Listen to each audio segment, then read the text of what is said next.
Ladies and gentlemen, boys and girls, dying time is here at Undead!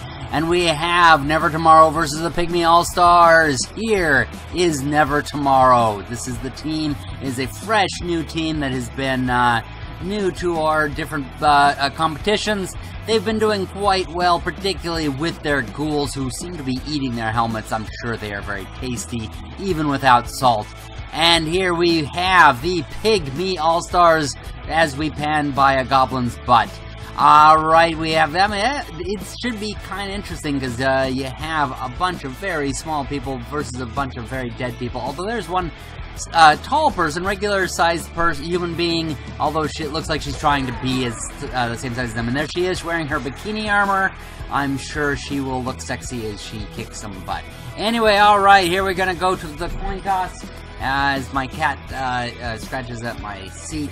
If you hear me, my voice shaking, that's going to be it. Oh, and they have a Halfling Master Chef. I'm sure the people in stands are going to be very happy about the food that's going to be there. Alright, so the Pygmy Allstars are getting themselves into position. Looks like they are going to be doing mostly into the center. They're not really concerned about the outer edges. Of course, they're going to have to send some people out to those sides because, according to the rules, you have to have some people out there. But what's interesting is they have their All-Star right there in the very center. Well, wait a minute. I thought that you had to have... I guess on defense, you don't have to. They have them all just into the center there. They're going to try to kick their kick through it. Alright, Never Tomorrow gets an extra re-roll this half. They're going to probably need it. And it goes right into the hands of somebody on the side, Gerhard the Old. One of the skeletons has it and is on the flank.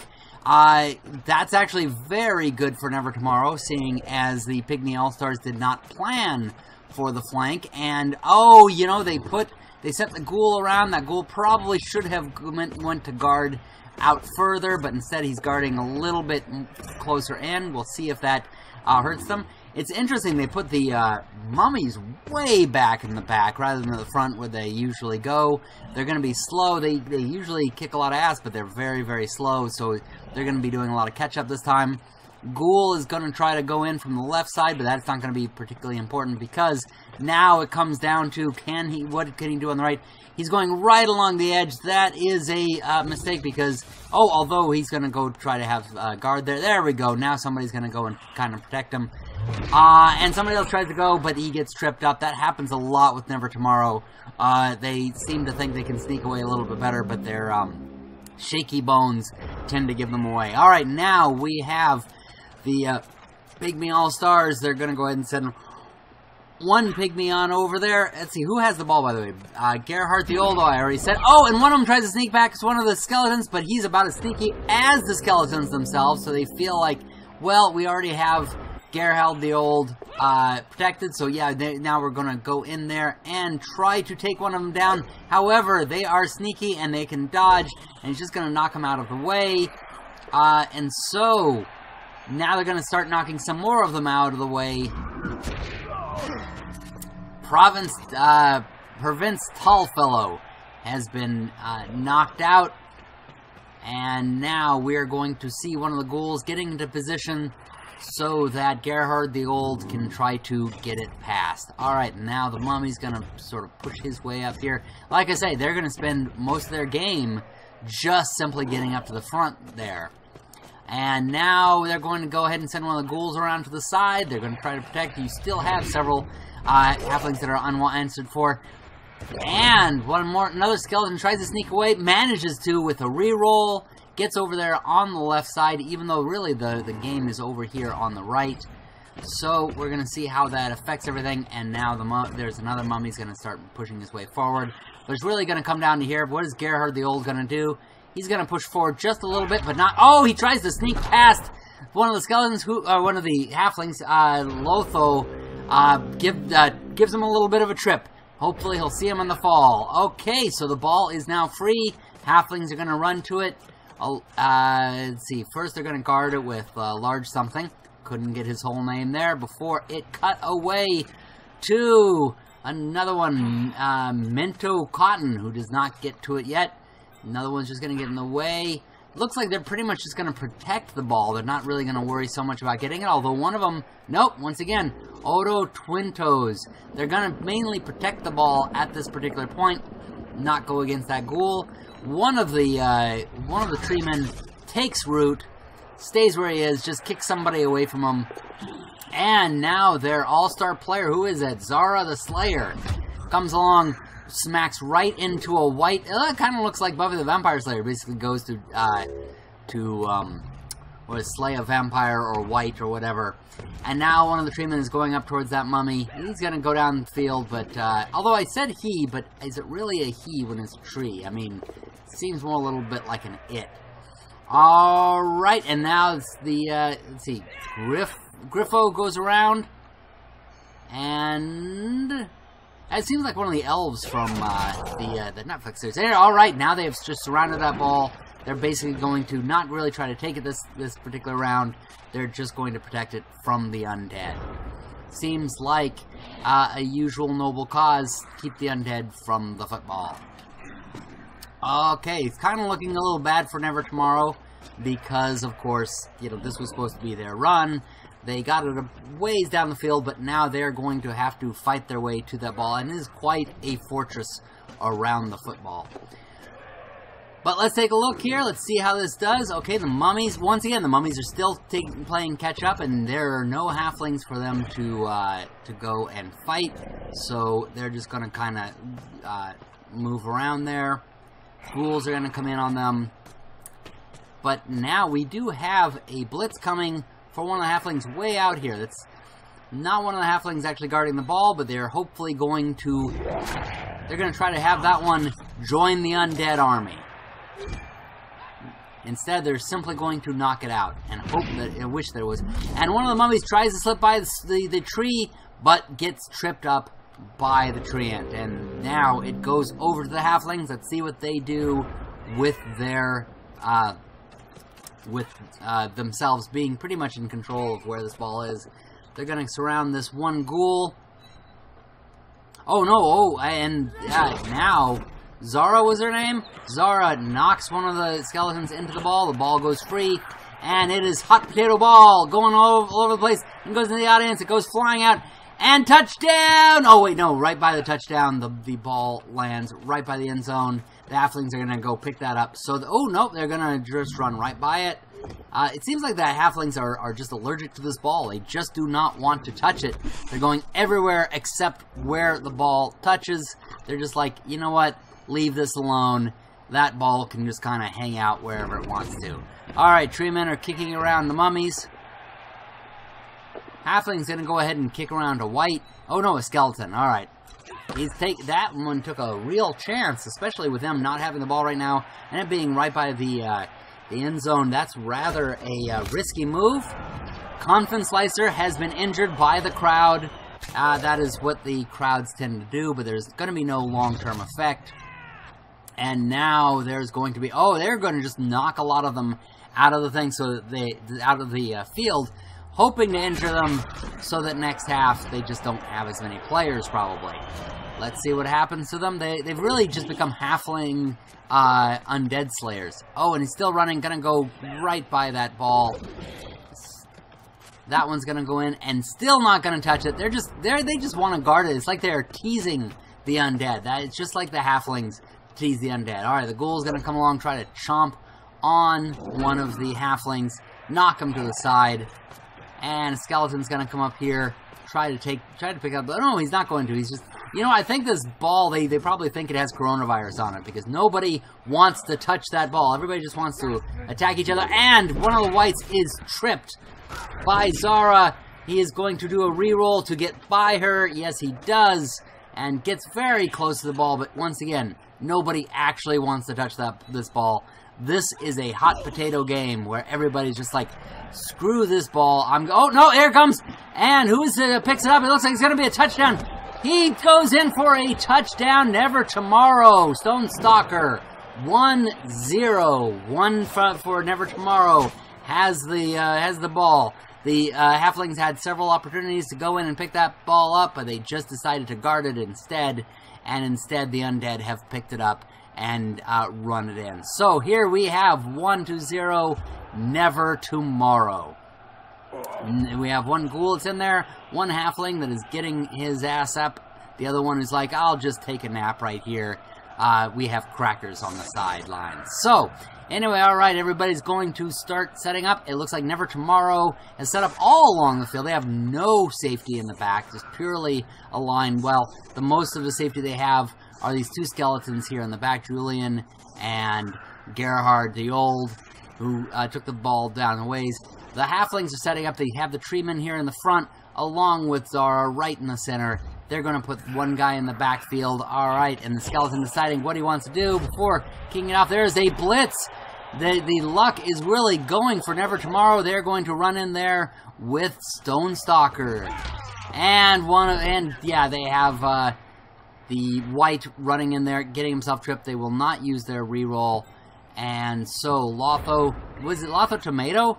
Yeah, Lotho Tomato is in the back, but he's not the one who's going to go after it. Instead, it is going to be Pervance Forkson is going to go to protect the ball. While, no, it looks like Lotho Tomato's just going to go stand by it and kind of stare at the ball. While, yes, the tree is going to go kicking around the mummy at the front. And this time the mummies are in the correct position. They're near the front rather than way at the back. The other tree is going to take root, but it's still going to kick somebody.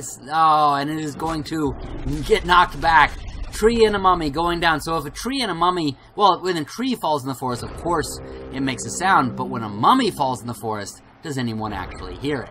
Alright, now we are going to have the whites going in for a run. They're going to smack down this hobbit. Oh, sorry, Tolkien family, we're not supposed to say hobbit. Halflings. He gets there, but he gets stuck with that hobbit watching him, and the ghoul, Coffin Gobbler gets it, but it goes between his legs, as it oftentimes does. Slips back there by the sidelines. And so, it goes to the Halflings on turn 5. The Pygmy Allstars, they're going to go right to the front line. Start kicking a bunch of butt that's up there. Take down a skeleton. I mean, why wouldn't you take down a skeleton? Herc Mortis is stunned. Halflings are going back for that ball. They're going to surround the ghoul. And who is... Oh, no, they're going to attack the ghoul rather than going after the ball. Basically, they've decided, I think, this first half is just going to be like, we're going to slay the undead. They are a bunch of paladins. Paladin Halflings. I like the idea. Let's see it happen more in Dungeons and Dragons. Oh, and this one is taking root apparently from its butt. Oh, no, it's going to get up, so it's taking root from its feet after it gets up. It's just going to stand there. And here comes one of the Halflings. Oh, he once again just goes to guard against the ghoul. The ball remains there. Zara is going to run back here. Zara the Slayer going to protect while Pervance goes back here to knock the ghoul out. Coffin Gobbler is injured. Is not going to be coming back for that second half. And he's going to lose a point of armor value and be injured. And so now, yes, I really am convinced these Halflings have decided the first half is all about slaying the undead. Which, who can blame them? Let's just injure the undead. Put them into their graves where they belong. And smack in the front. It looks like they're not going to do much more, for the most part, on this particular drive. So let's see what the undead is going to do. Well, oh, wow, that was an impressive get-up. Did you see that mummy it didn't even use his arms. He just put his arms forward and slid up onto his feet. I certainly can't do that. But then again, I am not a mummy. Quite yet. And one of the skeletons tries to get by the tree and gets tripped by its root. That happens so much when you're in the woods. You're kind of going along. Oh, and he's even injured. He's going to miss the next game. Which, I don't even remember which one that is. But that is a skeleton who is out for the moment. And once again, the Halfling Slayers are working for this time. It really is becoming very much of them being paladins. Alright, and then Zara is going to smack right into that white, using her bikini armor to its full degree, running forward just to get ahead. Oh, wow, we still have a few plays left in this. They might get a touchdown in this half. They've really certainly knocked him down. Now, the root leg has hit one of the mummies, but cannot get any further. Oh! And they tried to get the ball. I was looking the wrong way, and the ball went out of bounds. Now it's being flown all over. The audience is just throwing around like a beach ball all over the field, and finally lands midfield. The Halflings are not going to get the ball this time. I'm sure they were going to try to get the ball and throw it to Zara, but they aren't going to get it right now. The Undead have this chance to go and get it, and they are going to be running for it. No, Argyle cannot quite get to it yet. His Argyle shoes are not quite as good as he had hoped. And he's going to knock one of the Halflings out of the way, but he's now gotten into the way of his own ghoul for going after the ball. And so, instead, Minto Cotton has now been injured by one of the skeletons. No long-term effect. One of the skeletons is going to go forward and just kind of, now it's just become a fight between the Halflings and the Undead. They're just going to start brawling on both sides here. Now, here we go. Actually, the ghoul has made through anyway, but it's not going after the ball. Oh, there we go. Now it's gone after the ball, and it's gotten to the ball, and it is holding, who is that? Stone Stalker now has the ball close to their end zone. Next turn, if the Halflings do not stop him, he can go in for a touchdown. So it's going to be interesting. Let's see what happens here. Do the Halflings stop Stone Stalker? Well, one of them is going to go around to the side. They have more than enough players, so they are just going to surround this guy. Stone Stalker say, hey, you ain't going anywhere. One of them's going to run forward. Oh, well, one of them didn't get the note. He's apparently instead going, I'm going to run over this way. While meanwhile, Zara, the Slayer, has gone forward a little bit and is going to sunbathe in this particular part of the field. They still have another play after this, so let's see if they can do anything. All right, so they're coming in. And it's going to be a double takedown, but the ball's going to get free. Goes into the hands of one of them. And Lotho Tomato cannot keep hold of the ball. So it is free, actually, for this White to go get it. Mr. White, are you going to go and get it? Oh, wait, who is that? Argyle, the Faithless, the White. Alright. Alright, Mr. White, go make some meth and get that ball. Oh, wait a minute, no, something went wrong over here, so it is a turnaround. Oh, and so she's going to come back and just go ahead and kick some butt. So hope that she can keep a skeleton from coming back into the next half. Gonna knock back one of them, what is it? Herc Mortis. While the Halflings are gonna go ahead and just, it looks like they're just kind of gonna run around and see what kind of damage they can do to the Undead to lead us into the next half. Because this is the last play of the game. They're gonna try to pick it up, and they cannot keep hold of it. That ends the half. We are going to go into the locker rooms, and as we do, how about let's go to our friend for halftime. And on to our halftime correspondent, Howard Cosell. Hello everybody, and welcome to the halftime catch-up for the Coronabowl. Puppy Monkey Baby will not be performing tonight in favor of the nonsense we have awaiting you. So let's see what's happening in the other games. First, we go to the septic wound, something my ex-wife left me when she ran off with Guillermo the plumber. We've got Stabby Scabby versus Throat Rip, two things she also left me with. The kickoff by Stabby Scabby is good all the way to the end zone. Takmar picks it up and throws it to Bogbang, the little goblin from Kansas City whose parents were eaten by trolls when they drove over the wrong bridge. Stabby Scabby plugs the gap to stop them, and Bogbang slips through the center, and getting the ball into the hands of Morfang, who is wanted in 4 states for assault with a deadly fish. He runs it in for a touchdown, 1-0 Throat Rip. In the second half, it is Stabby Scabby's turn. Crazy Horns gets it and pushes to the left. The Orcs try to stop the run, but they are no match for the horny beasts, and they tie the game up. Neither side can score again, so they simply beat the pulp out of one another. On to Nefertiti, the stadium everyone calls Titty Field. We have Never Tomorrow versus Super Cuddle Squad. There's a beautiful catch by Little Kicker who runs it down the right side of the field. The Undead block his path, and he's forced back until he finds a gap through the center into left field where he's able to sprint to a touchdown. The ball goes to the Dead, who get it into the hands of Pedal Leaper, who takes it down the left. He is hit by Snuggle Boy, and the ball comes loose. Argyle picks it up, and with blocking, he tries to go for it, but slips and falls. In the second half, the ball goes to Never Tomorrow, and they try it down the left again in the capable hands of Pebble Leaper. With a little help from his undead friends, he makes it almost all the way down the far left of the field, but Little Snuggler licks his plans, and the ball goes loose in the end zone. That's when the unthinkable happens. One of the ghouls knocks Little into the ball, and it flies around the stadium until it lands in the middle of the field. Little Licker scoops up the ball and runs in for a TD, ending the game 2-0, Super Cuddle Squad victorious. We then go to the drainage basement, where we have the Sewer Water Sallies versus the leaders of the pack. Two names that are so long they rival my penis. The ball first goes to the Goblins, who push their way down the left side of the field.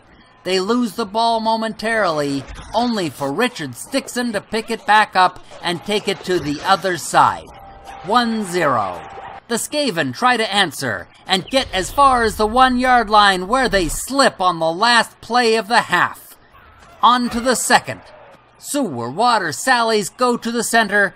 From there, they hand it off to Beethoven, who runs it in for a score, where it remains tied 1-1 until the end. Then there's the Bartertown Beastmen versus Blazing Marauders, whose footage we cannot bring you because it burned up after Mrs. O'Leary's cow got to it and burned the footage. Good job, Mrs. O'Leary. Now back to your regularly scheduled game. And here we are, back from the dead and injured. Actually, back from halftime. So we have a few people coming back. And first person coming out is Zara. She is anxious to get out onto that field. Everybody is anxious to see her. And now everybody's going to set up their team. It looks like the Undead have taken from the playbook of the Halflings. They have everybody in the center, nobody on the sides. The Halflings, meanwhile, are going to go ahead and place themselves mostly strong on their right side. So, alright, ball's being kicked. It's the perfect defense. Yeah, it's strong. Okay, Halflings are strong on the right, have a little bit on the left, and so the Undead have sent the ball way over to the left, and is about as far back as it can go. That was a very good kick by Never Tomorrow.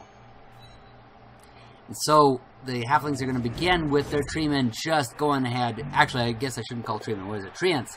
Sorry about that, treemen. I know I was mislabeling you. That is the worst crime possible. Alright, they're going to kick right into that mummy's chest, and now they've got two mummies right in front of them. They're just basically going to push that back that line, although that skeleton is going on its back. What is it? Titus. Going on his back. And Gerhardt being hit by Zara. Oh, smacked in the jaw. That is an uppercut that is sending Gerhardt the old, as Zara hits the right flank. Looks like that's where they're going to go and try to do something, because they're strong on that side. Now, Halflings are going back to get the ball. Pygmy Allstars. Oh, Pygmy Allstars cannot hold it. Litho Tomato cannot keep hold of the ball. It just bounces onto the ground. It is a turnover. Wow, that is actually rather a surprise. I thought the Halflings would have a little bit better chance of that, but they're kind of having a bit of bad luck this game. And now one of the skeletons is just going to kick one of them in the nuts as the white goes running past. Oh, and sliding on the grass. Going to try to re-roll that thing and gets a little bit further. There we go. And now one of the skeletons is going to pull back. Actually manages to pull back a little bit better than expected. Oh, and the ghoul comes running around, is going to... Wow, it looks like they're shifting over from their left to their right. And, oh, the white tries to do something on that side, but gets hit in return. Basically, as he lifts his leg, gets kicked in the nuts. Conrad the Stern. Alright, and his brother Howard. Alright, here we go. Now the Halflings are going to go back and try to grab that ball to get something going with this drive. But now the Halflings, unfortunately, lose the initiative as they're going to have to run back and try to protect their runner. They're going to protect him by guarding Argyle. Oh, and they're not even going to go for the ball once again. They're just going to go after the opponents. And going in for that blitz, knocks down Argyle the Faithless. Then runs back for the ball and manages to pick it up. Now, who is it that has that ball? That is going to be Lotho Tomato has the ball. Sorry to all of those of you who are paying closer attention that I have to keep looking back at the player, because obviously it's Lotho the Tomato. You've seen him before. And now, Rooting Staunch Trunk is rooted into the ground. Well, I guess that's what they call their name. Rooting, that's what's going to happen. And both the Rooting and the Mummy have gone to ground. And the Mummy's going to stand up once again. Incredible calisthenics, never putting his hands onto the ground to do it. And they're going to go around to the right. And, oh, but they cannot quite go for it. Slipping on this grass. I think that this grass has been mowed with oil. I really do. I think this whole thing is just a slippy slide.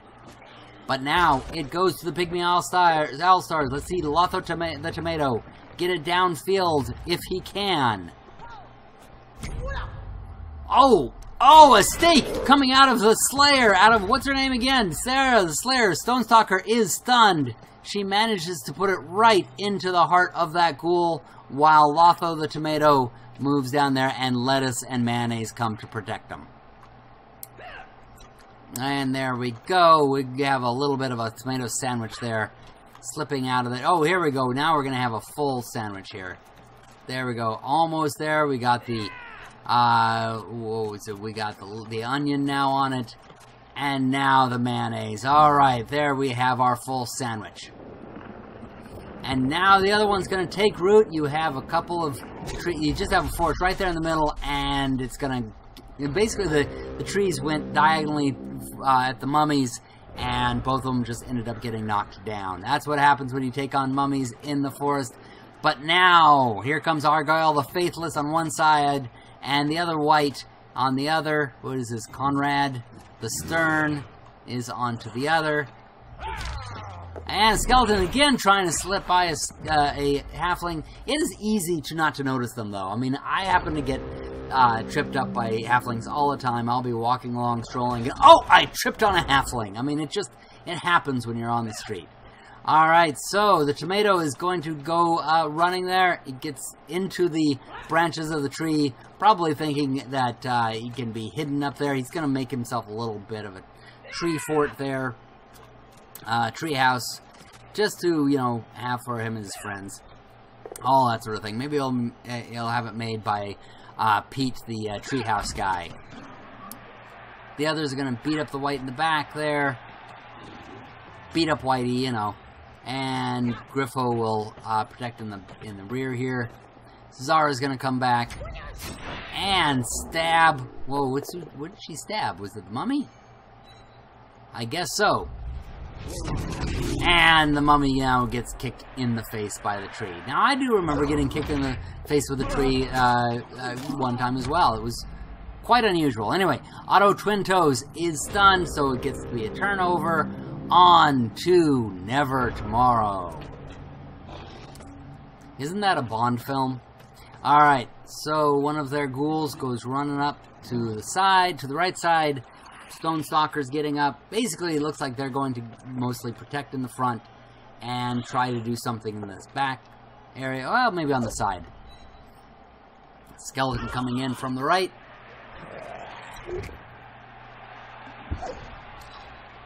And smacking behind the tree over there on the left.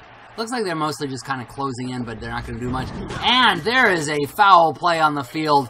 Referees don't see it. Of course they don't. They turn a blind eye. You know, the white can do anything. All right. So goes on to the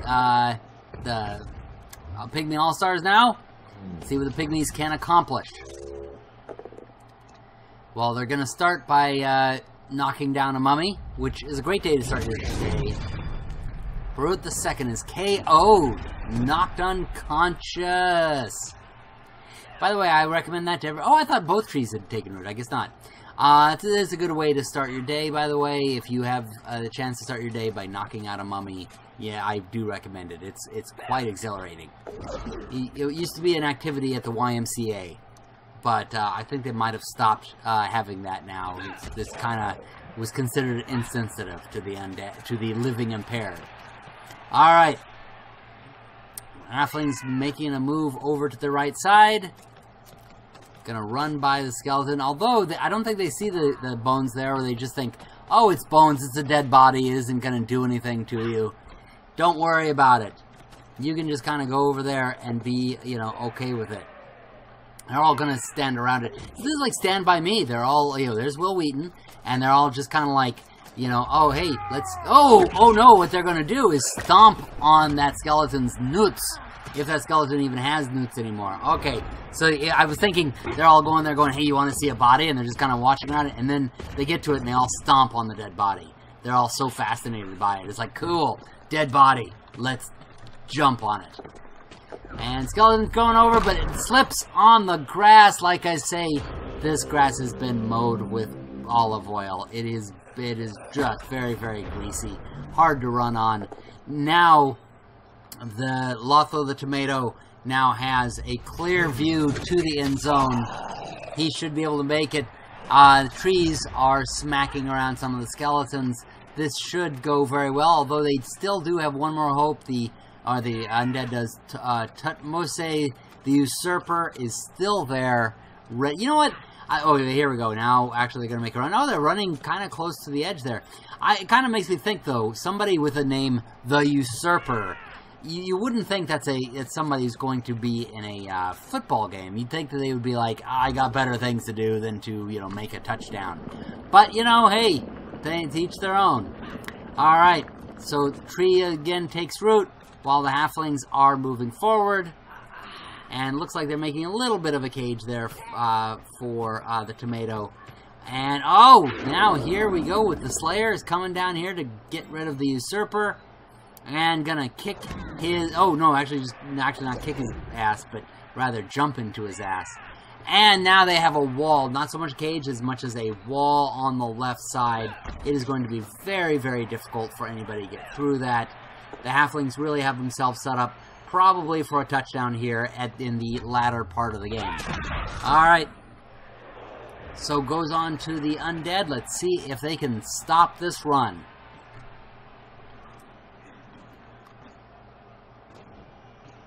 Looks like they're going to start running some of their folks forward. Basically, if this keeps on going, they'll want them to be a little bit closer.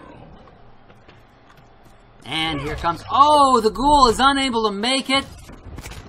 In fact, Stone Stalker is injured. There's no long-term effect, but the effect here is that the Halflings get it again, and they will be able to run this ball in. Looks like Lotho the Tomato is going to be making it in there. Actually, it's just Lotho Tomato, but I like to call him the Tomato because I think he kind of looks like one, don't you? I mean, look at that. He's been in the sun a very long time. He's very round, and I'm sure he's eaten a lot of tomatoes, and a lot of chicken, and a lot of mayonnaise, and let's just say he's eaten a lot. Alright, so gonna move forward here, gonna get a little bit of protection, and goes for it enough to get one, and into their touchdown! Lotho Tomato has made it into the end zone. It is now tied 1-1. He's gonna celebrate with some chicken, with a chicken leg, and, well, probably, I guess that would be pork, technically, because it's usually some pigskin. That is some dancing dwarves right there. They really looked like they were celebrating quite heartily. And once again, the mummy gets up without even using his hands. He's like, look, Mum, no hands. That is what mummies actually say when they are getting up. I swear to you. I've seen it myself. They were always told to come home and make sure they were home by the time that the porch lights were on. Alright. And now the Halflings look like they're expecting the, oh, no, okay, I was gonna say, it looks like they're really expecting the Undead to run to the right, but now they're going to go ahead and get evenly on both sides, and you can see, actually, they're pretty well set up. I kind of like that setup there, although it looks like they're not expecting them just simply to, you know, a lot of times people at the end will play a zone defense because, well, you know, just stopping them from going, but looks like they're really taking these last couple plays rather seriously, just in case the Undead might be able to pull something out of their butts, out of their bony asses. Alright, so now they got the perfect defense. They are perfectly set up on the right side, on their right. It's, of course, our left at the moment. And the whites are just gonna, the white there at least, Argyle, is just gonna go and kick some butt. He's just angry. They're sore losers. They're just like, we're just gonna hurt a bunch of people. And Mummy at the front. Skeleton's gonna go protect. Although it does look like Julian... Nope! Julian's not gonna go for the ball. I swear to you, this ball is covered in coronavirus because nobody has been wanting to touch this ball the entire time. Oh, here we go. Gerhardt the Old has gotten it. I'll bet you what happened is the goblin at the beginning probably said, "Hey everybody, touch my ball." And that's when everybody went, "No, no, no, okay, we'll just sort of stay away from it." And that's probably why nobody is touching this ball. Alright, Zara gets smacked around, and of course some of the others get smacked behind. And one of the skeletons tries going back, but cannot make it. You can probably hear the cats have now invaded the booth. They all want fed. They're just like, screw this game, it's time to eat. Alright, well, while they get fed, the Mummy gets kicked in the butt. Halfling starts cheering, starts running through, gets tripped. That is something you don't see. They usually are managed to sneak by. He's going to try to sneak by once more, but still gets smacked up.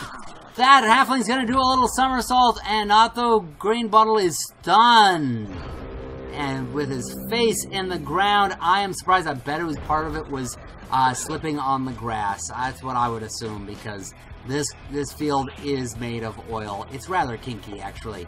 Alright, so now we got Skeleton going after Halfling. Julian gonna knock around Hob Hammond. Hammond! Hammond! Where are you going, Hammond?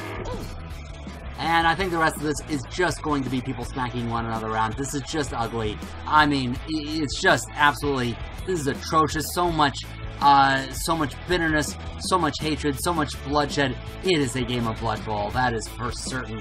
Alright, there's somebody going to run around a little bit. Somebody else going to run with the ball.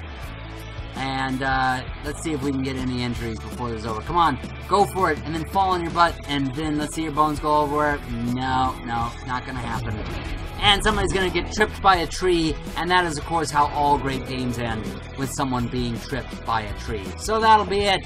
Here we go to the end of it, and we see that it is tied 1-1. Never Tomorrow has Barut the second is their top player, MVP, and Otto Greenbottle. I never understand these MVPs because I don't see Otto Greenbottle out there. I mean, he doesn't deserve anything. But anyway, they will be the MVPs. Here are all your statistics. You all can take a look. You obsessive bastards, you. There's the SPP. There's all the dice rolls. And that's all we're going to show you. You can pause on all those if you want. As for me, I'm getting the hell out of here. Thank you all for watching. Be sure to subscribe to our bizarre and undeserved channel. And happy gaming, everybody. Howard Cosell here to remind you to make Nuffle happy and press that like button below. Go ahead and thumb us. We like that sort of thing. Also subscribe to see more nonsense and tell all your friends about how great this show is. And finally, tell us what you thought of the game and what the teams should have done differently. Until next time, happy gaming, everybody!